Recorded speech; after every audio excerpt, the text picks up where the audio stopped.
વિઘ્નહર્તા ગણપતિ બાપા તો આવી જ ગયા છે, તો તેમના ફેવરેટ મોદક તો તેમની સાથે સાથે આવી જ જાય ને. અને બાળકોના ફેવરેટ તેમના ગનુ દાદા માટેના આજે બનાવી લઈએ બાળકોના જ ફેવરેટ ચોકલેટ ફ્લેવરના મોદક.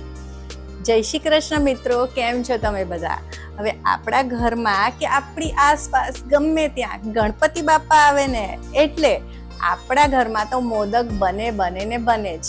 તો હજી સુધી તમે ગણપતિ દાદાના સ્વાગત માટે મોદક નથી તૈયાર કર્યા તો ચલો બનાવી લઈએ. તો આજ પહેલા તમે આટલા સહેલા અને ટેસ્ટી મોદક ક્યારેય નહીં બનાવ્યા હોય તો એક વખત આ રીતે જરૂરથી બનાવજો. તેના માટે આપણે મિક્સર જાર લઈ લઈશું ને તેમાં આપણે ઉમેરી દઈશું 1/4 કપ કાજુ, 1/4 કપ બદામ છે. હવે ડ્રાયફ્રૂટ્સ તમે તમારા સ્વાદ અનુસાર વધારે ઓછા કરી શકો છો. તમારે આમાં જો અખરોટ અને પિસ્તા નાખવા હોય તો તે પણ એડ કરી શકો છો. હવે આમાં 1/4 કપ નાળિયેરનું છીણ એડ કરી દઈશું. હવે આ છીણ ન હોય તો તમે જે જાડું છીણ આવે છે નાળિયેરનું તે પણ ઉમેરી શકો છો. અને 1/4 કપ ખાંડ છે. ખાંડની જગ્યાએ તમારે મિશ્રી નાખવી હોય તો તે પણ એડ કરી શકો છો. હવે આમાં ઉમેરી દઈશું કોકો પાવડર. તો 1 મોટી ચમચી 1 ટેબલ સ્પૂન કોકો પાવડર ઉમેર્યો છે. ચોકલેટ ફ્લેવરના મોદક બાળકોને તો ભાવશે જ. સાથે જ આમાં 1 ચમચી ડ્રિંકિંગ ચોકલેટ પાવડર ઉમેર્યો છે. જો આ ન હોય તો આની જગ્યાએ તમે બોર્નવિટા કે કોમ્પ્લેન કોઈ પણ ચોકલેટ ડ્રિંક ઉમેરી શકો છો. અને જો એ પણ ન હોય તો ખાલી કોકો પાવડરથી તમે આને બનાવી શકો છો. હવે આ બધી જ વસ્તુઓને આપણે ગ્રાઇન્ડ કરી લઈએ, પણ આપણે આને પલ્સ મોડ ઉપર ગ્રાઇન્ડ કરવાનું છે જેથી કરીને ડ્રાયફ્રૂટ્સમાંથી ઓઇલ રિલીઝ ન થાય. હવે આપણે આ બધી જ વસ્તુને આ રીતે એકદમ જ સરસ પીસી લીધી છે. હવે જુઓ આ રીતે તેનો આપણે બારીક પાવડર કરી લીધો છે. આમાં ડ્રાયફ્રૂટ્સ છે એટલે એકદમ ફાઇન પાવડર તો નહીં થાય, પણ આટલો બરાબર છે. હવે આપણે આને એક પ્લેટમાં કાઢી લઈએ.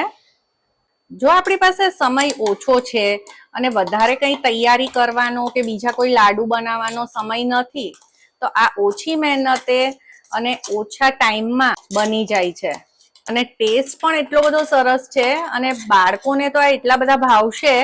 અને અંદર આપણે ડ્રાયફ્રૂટ્સ ક્રશ કરીને નાખ્યા છે તો જો બાળકો ડ્રાયફ્રૂટ્સ ન ખાતા હોય તો તેમને ખબર પણ નહીં પડે કે આપણે આમાં આટલા બધા ડ્રાયફ્રૂટ્સ એડ કર્યા છે. એટલે આ હેલ્ધી પણ છે. હવે આગળની પ્રોસેસ માટે અહીંયા મેં 2 ચમચી ઘરની તાજી મલાઈ લઈ લીધી છે. હવે તેને આપણે વિસ્કરની મદદથી આ રીતે વિસ્ક કરી દઈશું એટલે મલાઈ એકદમ સરસ એકરસ થઈ જાય, ક્રીમ જેવી બની જાય. હવે જો તમારી પાસે મલાઈ ન હોય તો આપણે ઠંડુ દૂધ લઈ લેવાનું, પણ ધ્યાન રાખવાનું કે દૂધ ઠંડુ જ હોવું જોઈએ.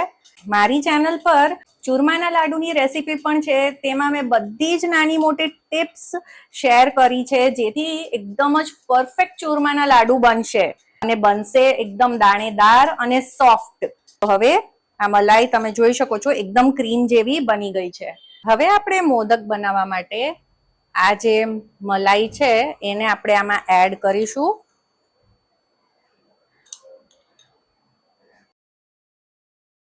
તો આમાં થોડી થોડી કરીને જ મલાઈ એડ કરીશું કેમ કે આમાં ખાંડનો ભાગ પણ છે એટલે ખાંડ ઓગળશે. એટલે જો આ વધારે પડતું મિક્સચર ઢીલું થઈ જશે તો આપણે આના મોદક બનાવી નહીં શકીએ. એટલે આમાં બહુ જ ઓછા પ્રમાણમાં આપણે એડ કરવાનું છે. અને જો મલાઈ ઓછી પડે તો જ આપણે આમાં દૂધ એડ કરીશું, નહીતર આ મલાઈમાં જ બની જશે. તો જુઓ ખાલી 2 ચમચી મલાઈથી જ આ કેવું બધું મિક્સચર આ રીતે ડો જેવું બનવા લાગ્યું છે.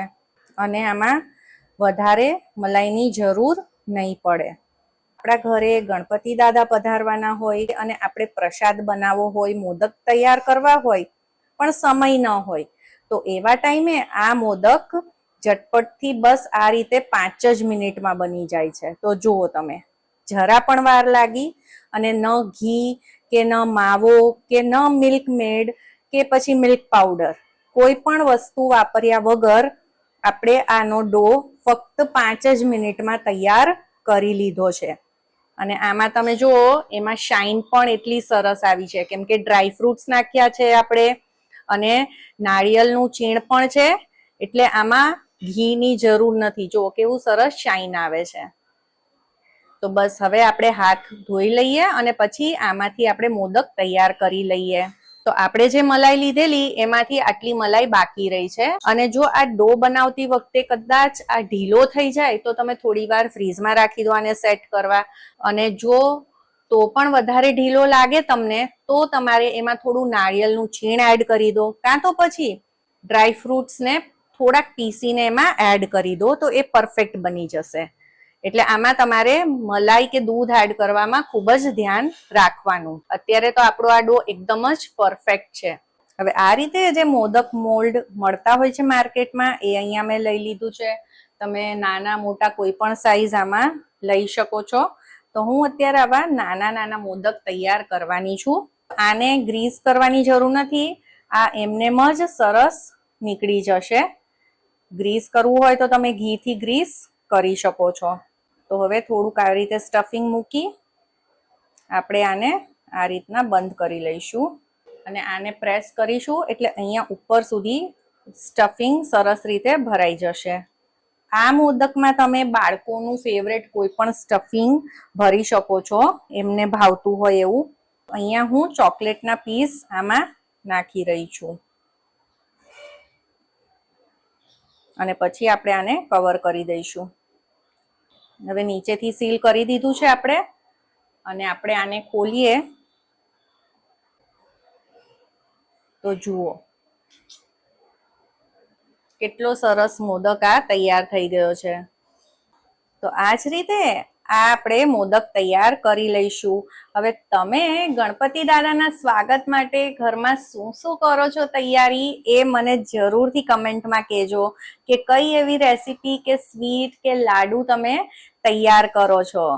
આવી જ રીતે આપણે બધા મોદક તૈયાર કરી લઈશું અને પછી ફ્રીઝમાં મૂકી દઈશું 10 થી 15 મિનિટ સેટ થવા માટે.